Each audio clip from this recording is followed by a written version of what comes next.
Greetings. We continue today in part 3 of the study of the Great White Throne Judgment. We're looking at God's system of bookkeeping.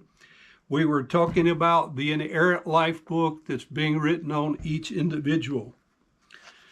We will continue that thought today by saying this inerrant life book is what we might call a theos biography. That is a biography of our life written by God, including both the good and the bad. We live in a society where we find authorized biographies. In an authorized biography, you'll find that it tells all the good about a person and leaves out the bad things to glamorize them. Then we have unauthorized biographies that tells us all the bad about a person and leaves out the good things in order to scandalize the person.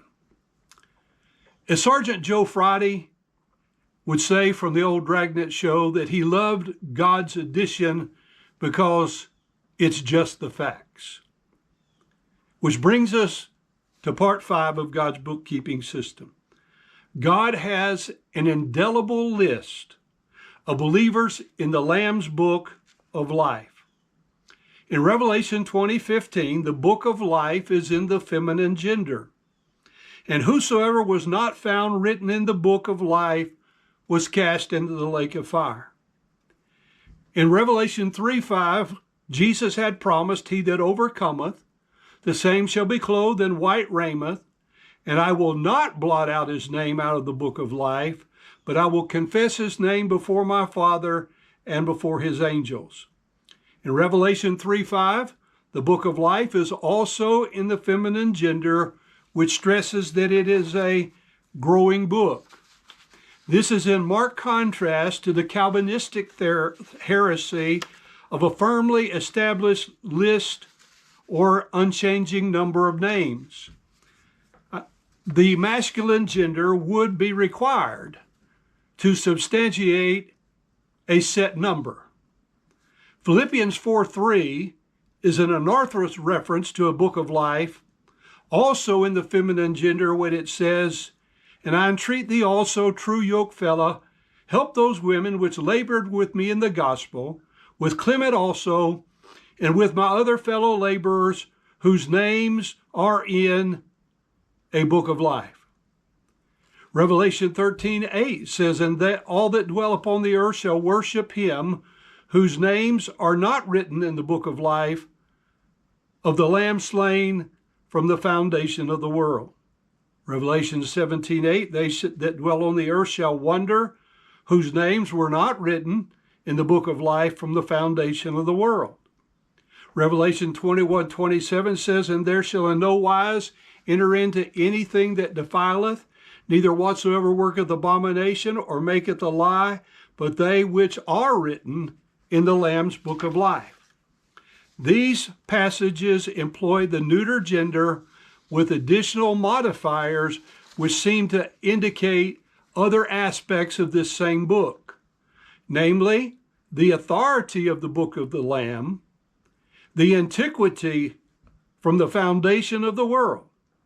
The benefits of having one's name written in this book of life are illustrated.